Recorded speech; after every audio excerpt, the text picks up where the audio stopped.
Assalamualaikum warahmatullahi wabarakatuh. Innal hamdalillah nahmaduhu wa nasta'inuhu wa nastaghfiruh wa na'udzu billahi min shururi anfusina wa sayyiati a'malina. May yahdihillahu fala mudilla lahu wa may yudlilhu fala hadiyalah. Asyhadu an la ilaha illallah wahdahu la syarikalah wa asyhadu anna Muhammadan 'abduhu wa rasuluh. Ya ayyuhalladzina amanu taqullaha haqqa tuqatih wa la tamutunna illa wa antum muslimun. Ya ayyuhan nasu taqu rabbakumul ladzi khalaqakum min nafsin wahidah wa khalaqa minha zawjaha wa batha minhuma rijalan katsiran wa nisaa'a. Wattaqullaha alladzi tasaaluna bihi wal arhama innallaha kana 'alaikum raqiba. Ya ayyuhalladzina amanu taqullaha wa qulu qawlan sadida. يصلح لكم أعمالكم ويغفر لكم ذنوبكم ومن يطع الله ورسوله فقد فاز فوزا عظيما أما بعد فإن أصدق الحديث كتاب الله وخير الهدي هدي محمد صلى الله عليه وسلم وشر الأمور محدثاتها فإن كل محدثة بدعة وكل بدعة ضلالة وكل ضلالة في النار اللهم صل وسلم وزد وبارك على نبينا محمد wa ala alihi wa ashabihi ajma'in. Kaum muslimin dan muslimah jamaah yang dirahmati oleh Allah Subhanahu wa taala. Alhamdulillah pada kesempatan pagi hari ini kita kembali diberi kekuatan oleh Allah untuk bersama-sama berusaha mempelajari, mendalami dan memahami ayat-ayat Al-Qur'an dan hadis-hadis Rasulullah sallallahu alaihi wasallam. Yang mana kesempatan seperti ini diberikan oleh Allah Subhanahu wa taala kepada kita sebagai karunia yang tak terhingga, maka wajib kiranya kita mensyukuri nikmat ini dengan berusaha mengikhlaskan niat kita dalam melaksanakan kegiatan ini agar benar-benar menjadi amal soleh yang diridhoi oleh Allah Subhanahu wa taala. Dan kita berharap agar usaha kita untuk mempelajari ayat Al-Qur'an dan hadis membuahkan ilmu yang bermanfaat bagi kita sendiri maupun bagi umat Islam pada umumnya. Naam.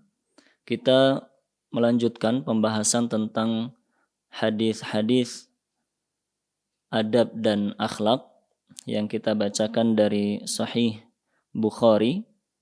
Pada pagi hari ini insyaallah kita akan membaca tentang berbuat baik kepada tetangga. Kita akan membaca ayat maupun hadis yang memerintahkan kepada kita semuanya untuk berbuat baik kepada tetangga. Kaum muslimin dan muslimah yang dirahmati oleh Allah. Poin pertama yang akan kita bahas adalah tentang definisi tetangga. Siapakah yang termasuk tetangga? Dalam hal ini Al-Hafidh Ibnu Hajar rahimahullahu ta'ala dalam Fathul Bari menyampaikan kurang lebih ada 3 pendapat di kalangan salafus saleh terkait dengan definisi tetangga. Ibnu Hajar rahimahullah mengatakan waqtulifa fi haddil jiwar, diperselisihkan oleh para ulama sejak zaman salaf dahulu siapakah yang disebut dengan tetangga. Faja'a an Ali radhiyallahu an, diriwayatkan dari Ali bin Abi Thalib radhiyallahu anhu, beliau mendefinisikan tetangga man sami'an nida'a fahuwa jarun, siapa saja yang bisa mendengar panggilan maka dia adalah tetangga. Itu pendapat pertama. Maksudnya siapa saja orang yang bisa mendengar suara kita dari rumah kita, jika kita panggil wahai si fulan begitu dari rumah kita dan dia dapat mendengar suara kita, maka itu termasuk tetangga. Dan hal ini berarti konsekuensinya adalah tetangga satu orang dengan tetangga orang lain itu jumlahnya bisa berbeda. Ya, tergantung kepadatan daerah tersebut. Begitu pula tergantung kepada apakah suara orang tersebut adalah suara yang lantang. Kita mengetahui bahwa ada orang-orang yang diberi karunia oleh Allah dengan suara yang sangat lantang. Ada pula yang diberi karunia oleh Allah dengan suara yang lembut, yang dia tidak bisa memanggil dengan suaranya orang yang jaraknya lumayan jauh.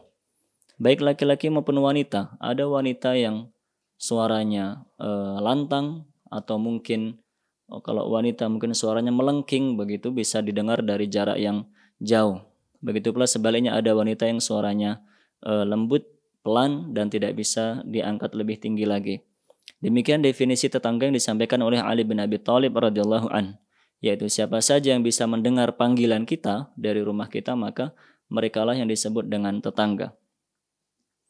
Waqila, ada pendapat yang lain, pendapat yang kedua, man shalla ma'aka shalatas subhi fil masjid fahuwa jarun. Tetangga adalah siapa saja yang sholat bersamamu, melaksanakan sholat subuh dalam satu masjid. Tetangga adalah siapa saja yang melaksanakan sholat subuh berjamaah bersamamu dalam satu masjid yang sama. Nah, ini definisi tetangga yang kedua diriwayatkan dari kaum salaf. Dan definisi ini tentunya nanti akan berkonsekuensi pada zaman sekarang, terlebih di kota-kota besar yang biasanya tidak sedikit di kalangan kaum muslimin yang harus berangkat kerja sejak sebelum masuk waktu subuh. Mereka sudah meninggalkan rumahnya masing-masing dan nanti melaksanakan sholat subuh di masjid di tengah perjalanan. Berarti kalau demikian, orang yang rumahnya nempel dengan kita tidak termasuk tetangga karena tidak melaksanakan sholat subuh di masjid yang sama bersama kita. Nah, namun ini definisi yang disampaikan oleh salaf sebagaimana disampaikan oleh Ibnu Hajar rahimahullahu ta'ala dalam Fathul Bari. Kemudian pendapat yang ketiga, tetangga definisinya adalah, dan ini adalah definisi yang diriwayatkan dari Aisyah radhiyallahu anha ummul mukminin, haddul jiwar arba'una daran min kulli janib. Definisi tetangga adalah 40 rumah dari rumah kita di setiap sisinya. Tetangga itu adalah siapa saja yang rumahnya dalam hitungan 40 dari rumah kita ke semua sisi. Artinya 40 rumah ke kanan, 40 rumah ke kiri, ke depan, ke belakang pun demikian. Nah, itulah definisi tetangga disampaikan oleh Aisyah radhiyallahu anha. Dan definisi yang disampaikan oleh Aisyah ini, itulah definisi yang disampaikan pula oleh ulama'nya tabi'in, yaitu Al-Hasan Al-Basri rahimahullah, sebagaimana diriwayatkan oleh Imam Bukhari dalam Al-Adabul Mufrad. Itu pula definisi yang dipilih oleh Al-Imam Al-Auza'i, ulama'nya tabi'in rahimallahul jami'. Maka berdasarkan penukilan-penukilan tersebut, yang rajih wallahu a'lam bahwa definisi tetangga adalah seperti didefinisikan oleh Aisyah radhiyallahu anha, didefinisikan oleh Al-Hasan Al-Basri dan dipilih oleh Al-Auza'i, yaitu semua orang yang berjarak 40, yang hitungan yang jarak rumahnya dengan rumah kita masih dalam hitungan 41 sampai 40 ke semua sisi, kanan, kiri, depan dan belakang. Nah, definisi ini atau definisi yang disampaikan oleh Al-Hasan Al-Basri yang diriwayatkan oleh Imam Bukhari dalam Al-Adabul Mufrad, itu riwayatnya disahihkan oleh Syekh Al-Albani rahimahullahu ta'ala. Maka itulah definisi yang kita pilih sehingga kita memahami bahwa orang yang disebut sebagai tetangga kita adalah yang termasuk dalam definisi ini. Siapa saja yang tempat tinggalnya masih dalam hitungan 1 sampai 40 dari tempat tinggal kita. Berarti banyak sekali tetangga kita, Ustaz. Naam. Sangat banyak tetangga kita jika berdasarkan definisi tersebut, sehingga kita harus memperhatikan hak-hak mereka semuanya. Hanya saja Al-Hafidz Ibnu Hajar rahimahullah menjelaskan dalam Fathul Bari, yang dimaksud dengan 40 ini ada dua kemungkinan. Kemungkinan pertama sebagaimana disampaikan oleh Aisyah tadi, yaitu 40 ke setiap sisi. Kanan 40 rumah, kiri, depan, belakang pun demikian, 40 rumah pada setiap sisinya. Namun wa yahtamil an yurida at-tawzi'. Namun kemungkinannya ada juga kemungkinan kata Al-Hafidz Ibnu Hajar yang dimaksud 40 adalah totalnya. Fayakunu min kulli janibin 10, yaitu total dari 4 arah itu berjumlah 40 sehingga setiap sisi atau setiap arah hanya berjumlah 10 rumah saja. Nah, dua kemungkinan tersebut dibenarkan oleh Al-Hafidz Ibnu Hajar rahimahullahu taala. Yang pasti bahwa dengan definisi ini kita memahami bahwa yang dimaksud dengan tetangga itu bukan hanya yang rumahnya terdekat dengan kita. Sebagaimana hal tersebut disampaikan oleh sebagian ulama. Ada sebagian ulama ketika mendefinisikan tetangga, mendefinisikan jar, itu berdalil dengan definisi secara bahasa. Di mana dalam bahasa Arab orang itu disebut jar jika memang rumahnya mujawir, jika rumahnya itu bersebelahan langsung dengan rumah kita, yang tepat berada di sisi kanan rumah kita, tepat berada di sisi kiri, depan dan belakang rumah kita. Secara bahasa itulah yang disebut dengan tetangga. Lah, dengan membaca definisi yang diriwayatkan dari kaum salaf tadi, berarti kita memahami bahwa definisi itu kurang tepat.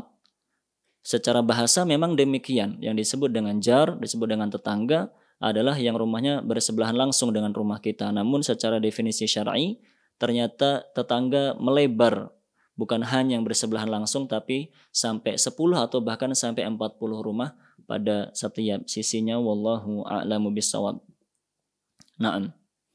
Dan Al-Hafidz Ibnu Hajar kemudian menjelaskan pula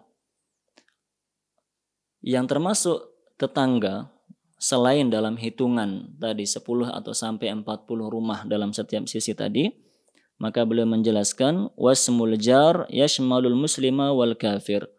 Yang disebut dengan tetangga itu mencakup semuanya, baik dia muslim maupun kafir, wal abida wal fasiq, baik dia itu ahli ibadah atau ahli maksiat, was sadiqa wal adu, baik dia itu teman dekat maupun orang yang ada permusuhan dengan kita, wal ghariba wal baladi, baik dia penduduk asli maupun pendatang, wan nafi'a wad dar, baik dia itu orang yang gemar memberi kebaikan kepada kita ataupun yang gemar mengganggu kita, wal qariba wal ajnabi, baik dia itu memiliki hubungan kerabat maupun tidak memiliki hubungan kerabat, wal aqrab daran wal ab'ad, baik yang rumahnya itu terdekat maupun yang agak jauh, selama masih dalam hitungan 10 sampai 40 rumah, maka semuanya termasuk tetangga.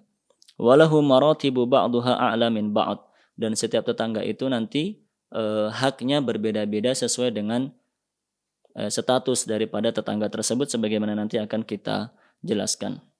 Nah, itulah poin pertama yang kita bahas terkait dengan definisi tetangga, yang mana pada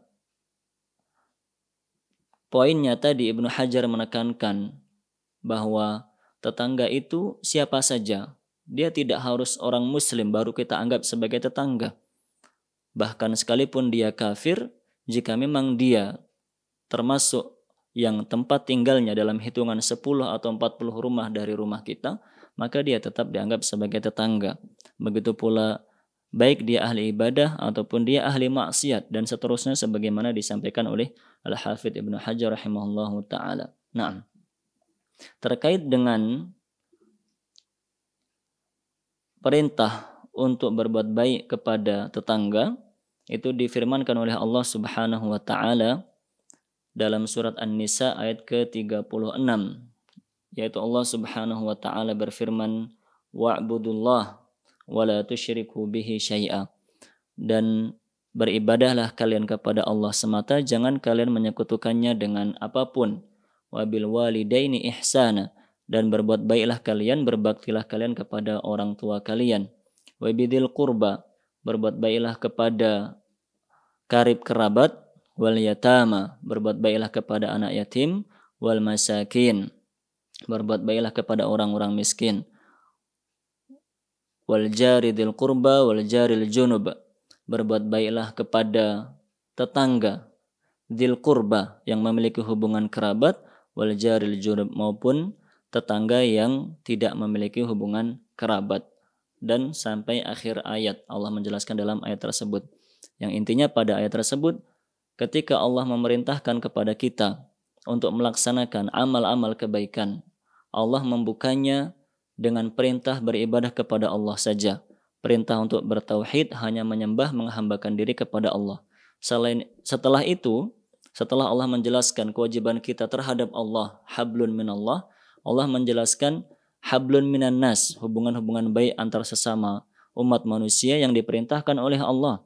Allah mulai dengan perintah untuk berbuat baik kepada orang tua, kemudian berbuat baik kepada karib kerabat, kepada orang miskin. Setelah itu Allah merintahkan kita untuk berbuat baik kepada tetangga, baik yang memiliki hubungan kerabat maupun yang tidak memiliki hubungan kerabat. Dan semua perintah itu dengan urutan sebagaimana disampaikan oleh sebagaimana difirmankan oleh Allah Subhanahu wa taala dalam ayat ini, berbuat baik kepada orang tua, kepada kerabat, orang miskin, dan kepada tetangga dengan urutan seperti ini yang difirmankan oleh Allah dalam ayat tersebut. Dan dengan urutan seperti ini pula Imam Bukhari rahimahullah ta'ala menyusun hadis-hadis terkait dengan adab dan akhlak dalam sahih beliau. Jadi Imam Bukhari rahimahullah menyusun hadis-hadis terkait dengan adab dan akhlak dalam sahih beliau, susunannya disesuaikan dengan susunan yang Allah firmankan dalam ayat tersebut. Oleh karenanya, dahulu pertama kali kita membaca bab adab dan akhlak dalam Sahih Bukhari, pertama kita membaca perintah berbuat baik kepada orang tua. Setelah itu kita membaca perintah berbuat baik kepada kerabat, yaitu perintah bersilaturahim, menjaga silaturahim, dan larangan serta ancaman bagi orang-orang yang memutuskan silaturahim. Setelah itu kita telah bahas pula kemarin perintah berbuat baik kepada orang-orang miskin, dan di antara orang miskin adalah para janda. Kemarin telah kita bahas. Dan sekarang kita membahas perintah yang keempat, yaitu berbuat baik kepada tetangga. Nah, dalam bab ini Imam Bukhari rahimahullah ta'ala menyampaikan beberapa hadis. Di antaranya adalah hadis yang diriwayatkan dari Aisyah radhiyallahu anha, atau dalam riwayat yang lainnya diriwayatkan dari Ibnu Umar radhiyallahu anhuma, yaitu Rasulullah sallallahu alaihi wasallam bersabda, "Mazala Jibrilu yusini bil jar." Malaikat Jibril terus-menerus berwasiat kepadaku, memerintahkanku untuk berbuat baik kepada tetangga. Hatta dhanantu annahu sayuwarrithuhu. Sampai-sampai aku mengira, terbetik dalam hatiku, bahwa malaikat Jibril ini akan memberikan hak waris kepada tetanggaku. Hadis sahih diriwayatkan oleh Imam Bukhari di nomor 6014 dan 6015. Dalam hadis tersebut Rasulullah sallallahu alaihi wasallam menjelaskan bagaimana beliau sangat sering diingatkan, diperintahkan, diwasiatkan oleh malaikat Jibril alaihissalam untuk berbuat baik kepada tetangganya. Malaikat Jibril terus-menerus senantiasa tidak pernah bosan-bosannya mengingatkan kepada Nabi sallallahu alaihi wasallam untuk berbuat baik kepada para tetangganya. Saking begitu seringnya malaikat Jibril mengingatkan akan hal tersebut, sampai-sampai Rasulullah sallallahu alaihi wasallam mengira, terbetik dalam hati beliau, jangan-jangan ini nanti pada akhirnya Jibril akan menyampaikan wahyu dari Allah yang memerintahkan agar kita memberi warisan kepada tetangga kita. Karena begitu besarnya hak tetangga kepada kita, begitu besar kewajiban yang harus kita tunaikan kepada semua tetangga kita.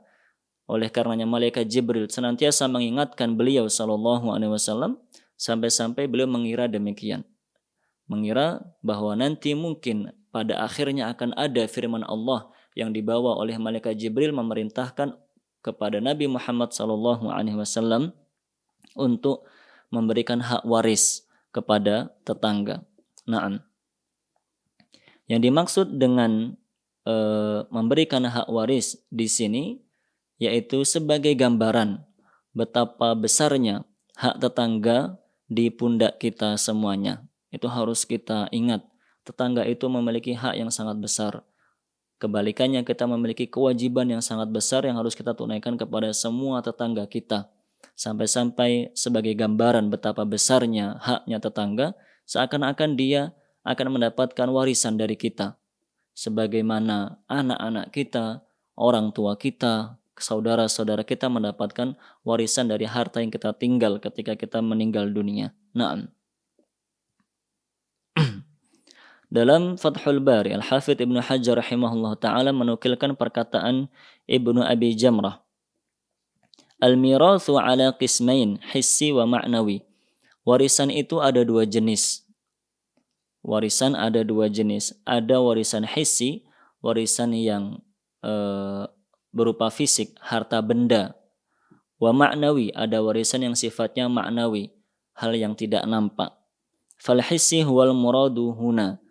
Dan warisan yang bentuknya harta benda itulah yang dimaksudkan oleh Nabi SAW dalam hadis ini.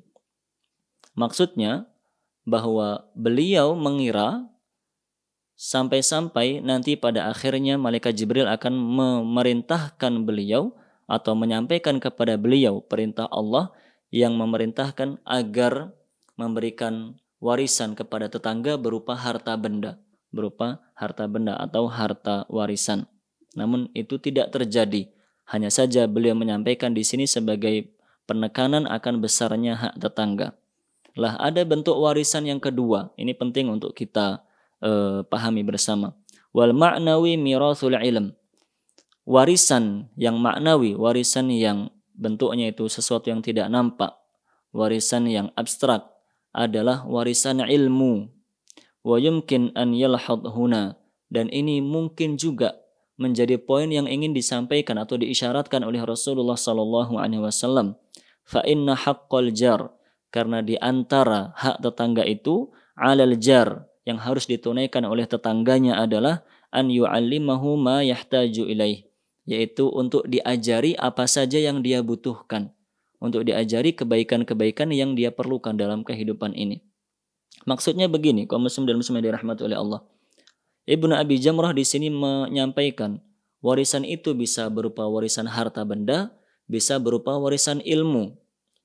Jika warisan berupa harta benda itu tidak diperintahkan kepada kita untuk kita berikan kepada tetangga, namun ada hal yang diisyaratkan oleh Rasulullah SAW dalam hadis ini bahwa kita hendaknya menunaikan warisan yang kedua, yaitu warisan berupa ilmu.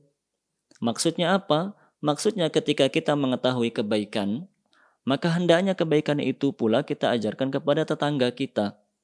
Kita tahu kewajiban sholat, tetangga kita tidak menunaikan sholat, maka kita ajak dia untuk melaksanakan sholat, itu termasuk hak tetangga yang kita tunaikan. Kita tahu kewajiban puasa, tetangga kita tidak puasa, maka kita sampaikan akan hal tersebut. Kita tahu wajib menutup aurat, tetangga kita tidak menutup aurat, maka kita ajarkan, kita sampaikan kepada tetangga kita, dan seterusnya. Demikian yang dimaksud oleh Ibnu Abi Jamrah rahimahullahu ta'ala. Menunjukkan betapa besarnya hak tetangga yang harus kita tunaikan. Naam. Kemudian jenis-jenis tetangga, macam-macam tetangga. Al-Hafidh Ibnu Hajar rahimahullahu ta'ala menyampaikan sebuah riwayat dari Jabir bin Abdullah radhiyallahu an. Dalam riwayat yang lain disampaikan bahwa ini adalah hadis yang marfu', nyambung sampai Rasulullah sallallahu alaihi wasallam. Al-jiranu thalathah. Tetangga itu ada 3 macam, ada 3 jenis.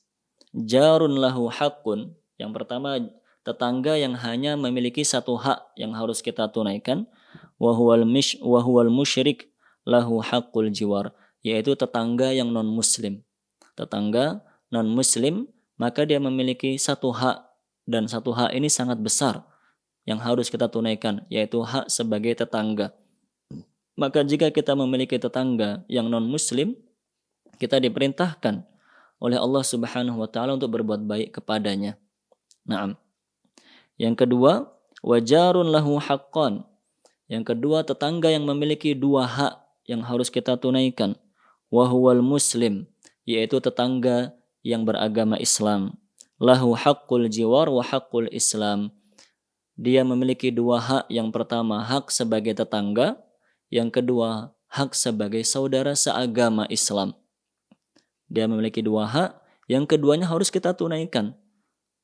Hak sebagai tetangga, kita diperintahkan berbuat baik kepada dia dan tidak mengganggu dia, tidak merugikan dia, tidak mendolimi dia, dan seterusnya. Kita berikan kebaikan-kebaikan yang kita mampu dengan cara apapun itu. Yang kedua, dia memiliki hak sebagai saudara semuslim. Hak saudara muslim sebagaimana dijelaskan dalam hadis yang sering kita sampaikan, ketika sakit dijenguk, ketika meninggal diurus jenazahnya, disolatkan, dihantarkan, dimakamkan. Ketika bertemu mengucapkan salam, ketika bersin didoakan, ketika mengundang kita penuhi undangannya. Naam, demikian hak sesama muslim. Maka tidak dibenarkan seorang muslim memiliki tetangga muslim ketika sakit tidak mau menjenguk, ketika saudaranya mengundang hanya karena ada masalah kecil akhirnya tidak mau memenuhi undangannya. Semua itu adalah kesalahan-kesalahan yang fatal. Dan yang ketiga, jenis tetangga yang ketiga, jarun lahu thalathatu huquq. Tetangga yang memiliki 3 hak besar yang harus kita tunaikan, yaitu muslimun, tetangga yang beragama Islam, lahu rahimun, dan memiliki hubungan rahim, memiliki hubungan kerabat dengan kita. Lahu haqqul jiwar, tetangga seperti ini pertama dia memiliki hak sebagai tetangga, harus dimuliakan, dihormati, dan tidak dirugikan, tidak disakiti. Wal Islam, kedua hak sebagai saudara seagama Islam, dan yang ketiga war rahim, hak sebagai kerabat, hak sebagai orang yang memiliki hubungan rahim dengan kita. Naam, maka mari kita lihat kepada tetangga yang ada di sekeliling kita. Kanan, kiri, depan, belakang. Siapakah yang memiliki 1 hak dan itu harus kita tunaikan?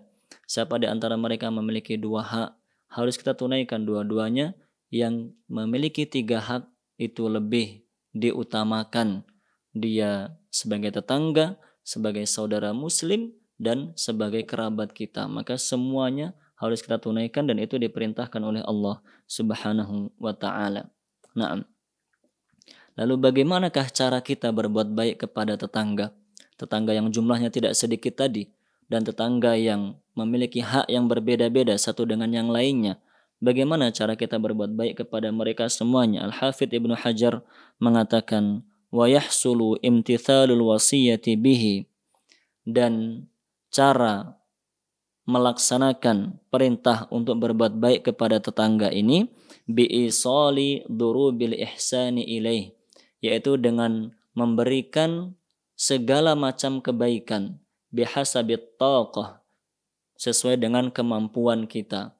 Kal hadiyah, seperti memberi hadiah, wassalam, mengucapkan salam, wa talaqatil wajhi inda liqa'ih, berwajah yang ceria ketika bertemu, wa tafaqqudi halih, menanyakan kabarnya, wa muawanatihi fima yahtaju ilaih, dan membantu memenuhi kebutuhan-kebutuhannya, ila ghairi dzalik, dan yang lain-lain.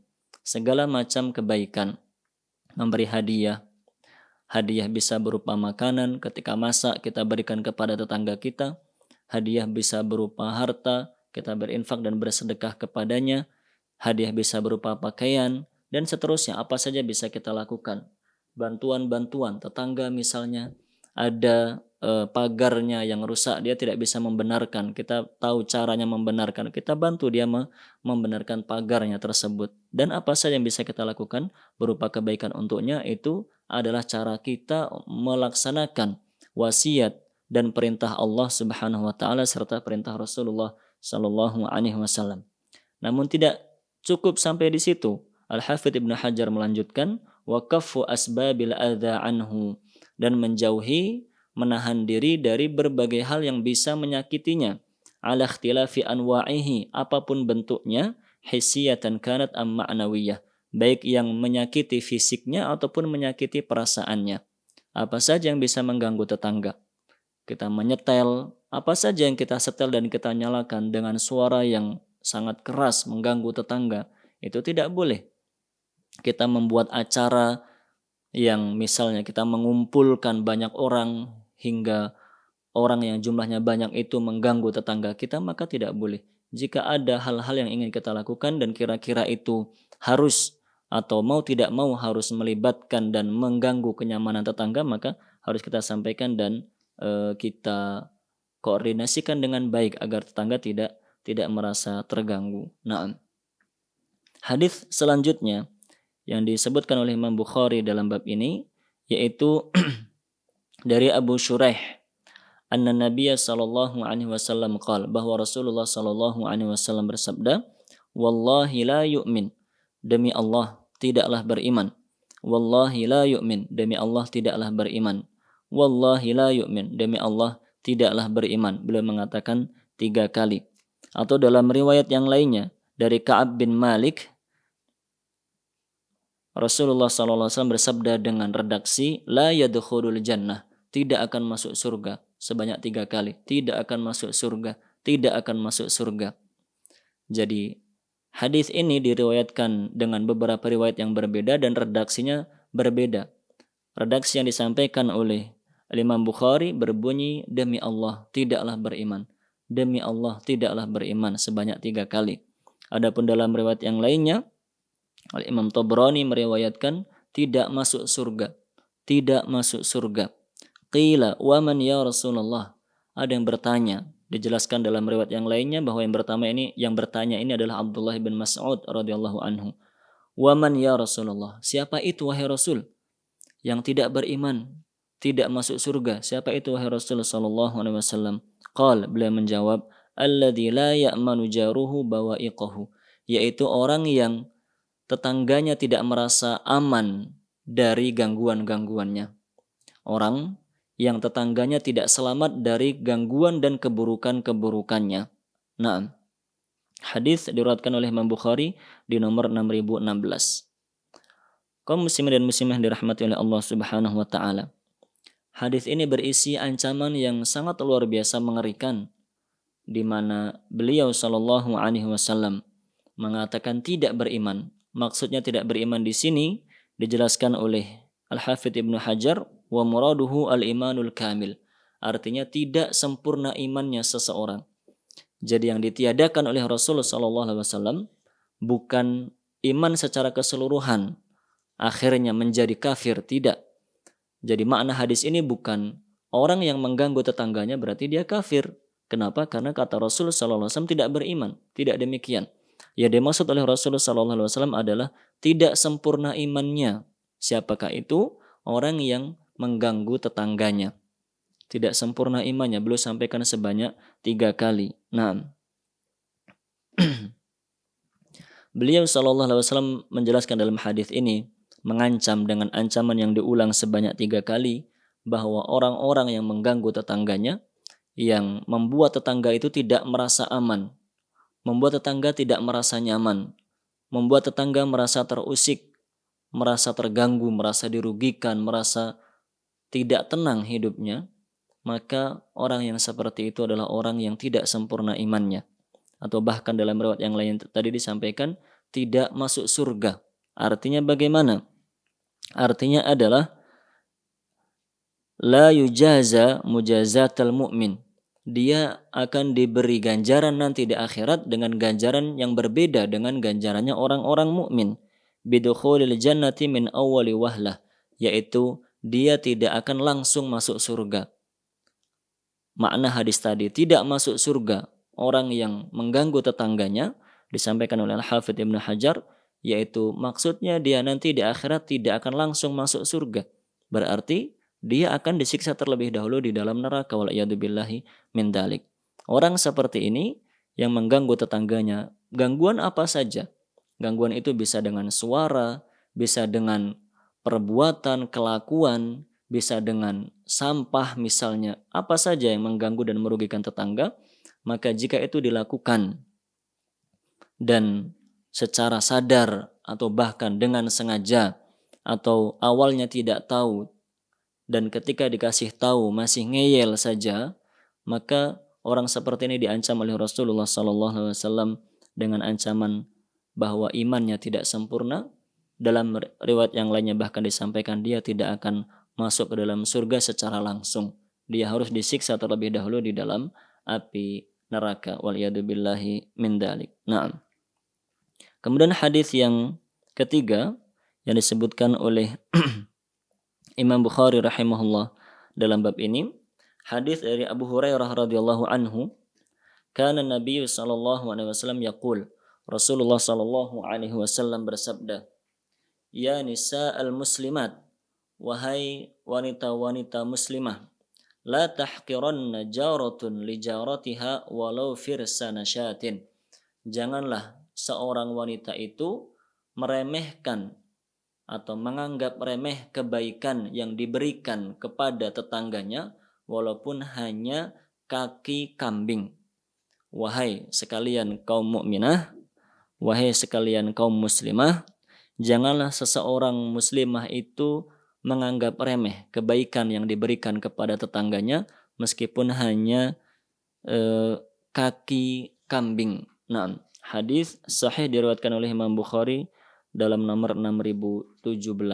Nah, makna hadis ini dijelaskan oleh Al-Hafidz Ibnu Hajar, ai la tahqiran, janganlah seorang muslimah menganggap remeh antuhdiya ila jaratiha syai'an, ketika dia hendak memberikan hadiah kepada tetangganya, walau annaha tuhdi laha ma la yantafi'u bihi fil ghalib, walaupun hadiah yang dia berikan itu ma la yuntafa'u bihi fil ghalib, adalah sesuatu yang mungkin tidak bisa dimanfaatkan oleh dia.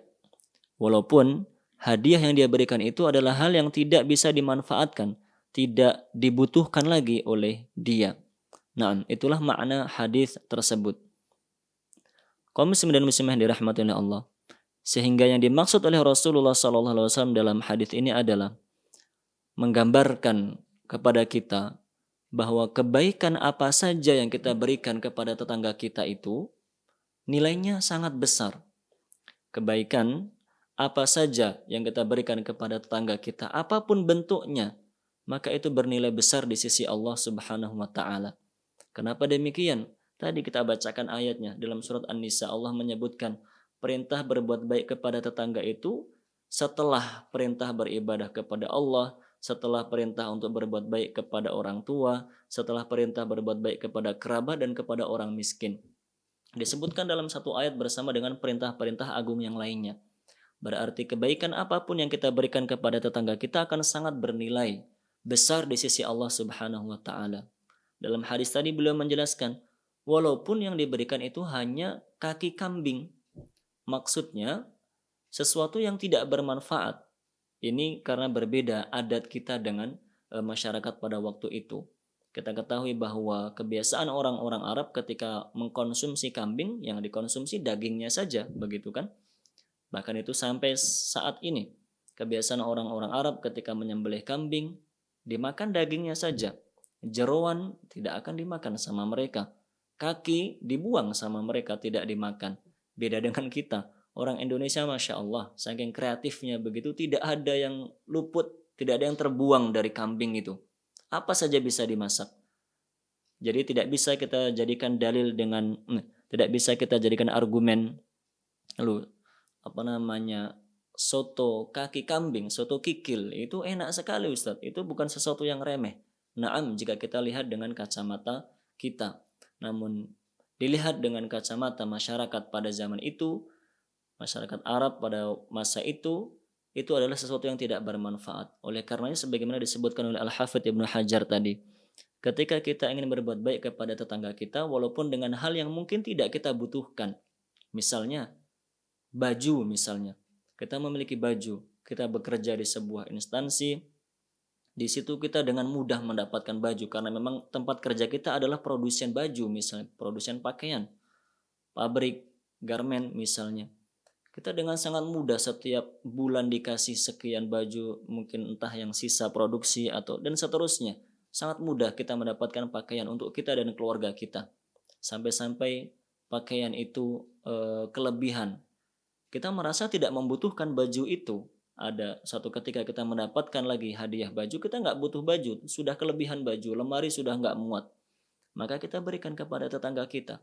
Hal yang tidak bisa kita gunakan atau hal yang sudah nggak kita butuhkan lagi, namun kita berikan kepada tetangga, nah tetap itu dinilai besar oleh Allah Subhanahu wa taala.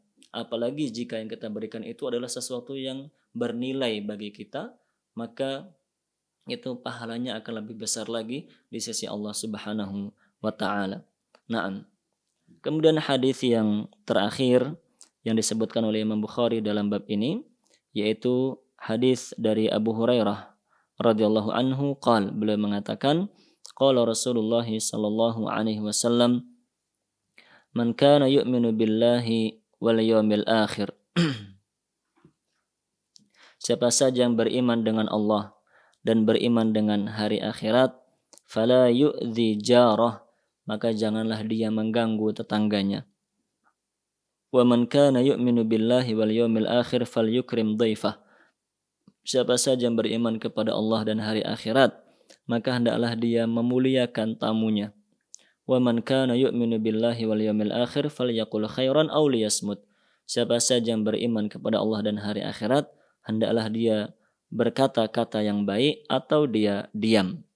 Ada 3 poin yang disampaikan oleh Rasulullah SAW diperintahkan oleh beliau untuk kita kerjakan sebagai tanda benarnya iman kita kepada Allah dan kepada hari akhirat.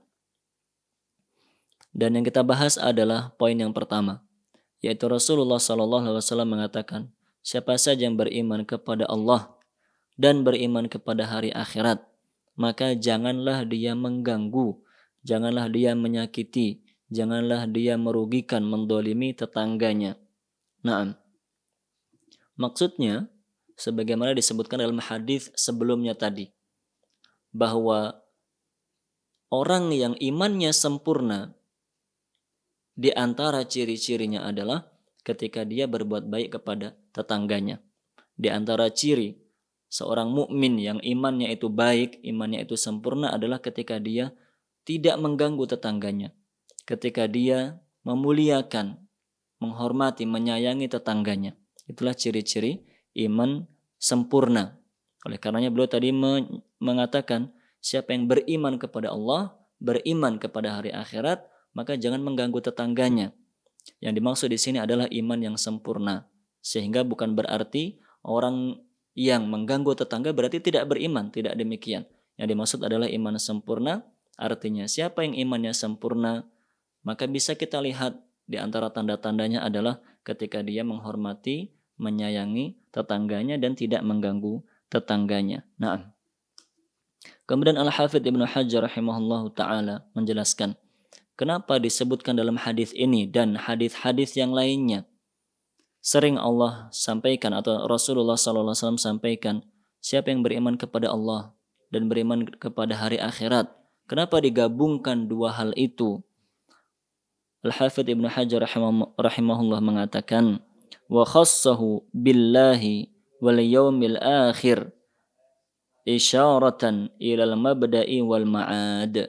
Dan Rasulullah SAW menyebutkan secara khusus 2 rukun iman ini, beriman kepada Allah dan beriman dengan hari akhirat, isyaratan ilal mabda'i wal ma'ad, sebagai isyarah akan imannya seorang hamba kepada awal penciptaannya, yaitu Allah yang menciptakan dia, wal ma'ad, dan imannya dia kepada akhir dari perjalanan hidupnya, yaitu dia akan hidup di negeri akhirat. Artinya lagi lebih lanjut disampaikan oleh Ibnu Hajar, man amana billahi alladhi khalaqahu, siapa yang beriman kepada Allah yang telah menciptakan dia untuk pertama kalinya, wa amana bi annahu sayujazihi bi amalihi, dan beriman bahwasanya Allah itu pasti akan memberikan balasan terhadap segala yang dia kerjakan, falyaf'al al-khisal al-madhkurat, maka hendaknya dia melaksanakan semua perintah-perintah Rasulullah SAW dalam hadis tadi. Intinya bahwa seseorang yang melakukan perintah-perintah Rasul SAW dalam hadis tadi yang kita bahas adalah perintah berbuat baik kepada tetangga. Seseorang yang melaksanakan perintah ini, dia berbuat baik kepada tetangga dan dia tidak mengganggu tetangganya, itu menunjukkan bahwa dia beriman dengan mabda dan ma'ad. Dia beriman, yakin, sempurna keyakinannya dengan awal penciptaannya. Dia yakin bahwa Allah lah yang menciptakan dia dari yang dulunya tidak ada. dari hal yang awalnya hina, kemudian Allah menciptakan dia. Karena dia meyakini bahwa Allah yang menciptakan dia, maka dia pun melaksanakan perintah Allah untuk berbuat baik kepada tetangga. Dan karena dia yakin kepada ma'ad, dia yakin kepada hari pembalasan, hari kebangkitan, hari akhirat, yang itu akan menjadi perjalanan akhirnya dalam kehidupan ini, atau bahkan itu menjadi inti kehidupan dia dalam semua rangkaian perjalanan kehidupan ini. Karena dia meyakini hal itu, di sana dia akan melihat segala hasil amal yang dia lakukan di dunia. Akhirnya dia pun melaksanakan perintah Allah Subhanahu wa taala untuk berbuat baik kepada tetangganya. Menunjukkan orang tersebut memiliki iman yang sempurna karena beriman kepada dua hal tersebut, kepada mabda dan ma'ad. Naam. Kaum muslimin dan muslimah yang dirahmati oleh Allah Subhanahu wa taala. Hadis yang terakhir yang disampaikan oleh beliau dalam bab ini adalah hadisnya Aisyah radhiyallahu anha. Qalat, beliau mengatakan, qultu ya Rasulullah. Aisyah pernah bertanya, wahai Rasul sallallahu alaihi wasallam, innali jarain, saya memiliki dua tetangga, fa ila ayyihima uhdi, kepada siapa saya memberi hadiah. Saya punya dua tetangga dan saya hanya memiliki satu hadiah. Satu hadiah ini kepada siapa harus saya berikan? Qal, Rasulullah sallallahu alaihi wasallam menjawab, ila aqrabihima min kababan, ila aqrabihima min kibaban, kepada tetangga yang pintunya lebih dekat dengan pintu rumahmu. Hadiah itu berikanlah kepada salah satu dari dua tetangga itu yang pintunya, artinya tempat tinggalnya, lebih dekat kepada tempat tinggalmu. Nah, artinya semakin dekat tempat tinggal tetangga dengan tempat tinggal kita, maka dia memiliki hak yang semakin besar. Nah, dengan barometer yang tadi kita jelaskan, dilihat apakah dia muslim atau non-muslim, ataukah dia memiliki hubungan kerabat ataupun tidak. Masing-masing memiliki hak yang berbeda yang harus kita tunaikan. Kaum muslimin dan muslimah dirahmati oleh Allah, demikianlah hadis-hadis yang disebutkan oleh Imam Bukhari rahimahullah dalam bab ini. Intinya bahwa pada kesempatan kali ini dengan membaca hadis-hadis tersebut, kita menjadi ingat akan perintah Allah dan perintah Rasulullah SAW untuk selalu berbuat baik kepada tetangga kita dengan cara apapun yang kita mampu, dengan bentuk apapun kebaikan itu yang kita mampu.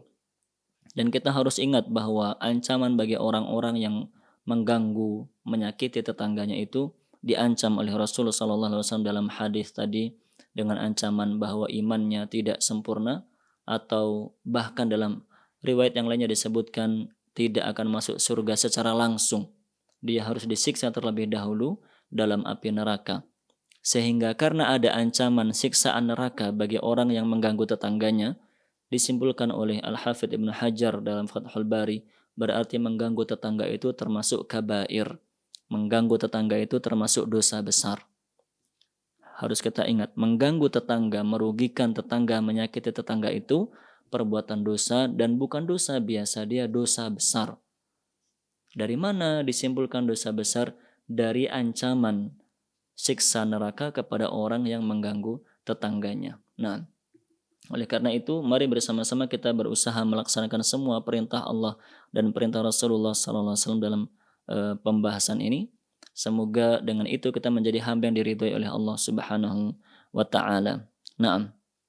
Semoga menjadi ilmu yang bermanfaat, dapat kita amalkan, dapat kita ajarkan kepada keluarga tercinta kita, sanak saudara kita, dan umat Islam pada umumnya. Atas segala kekurangan kami mohon maaf yang sebesar-besarnya. Subhanakallahumma wa bihamdik, asyhadu an la ilaha illa anta, astaghfiruka wa atubu ilaik. Sallallahu ala nabiyyina Muhammadin wa ala alihi wa ashabihi ajma'in. Assalamualaikum warahmatullahi wabarakatuh.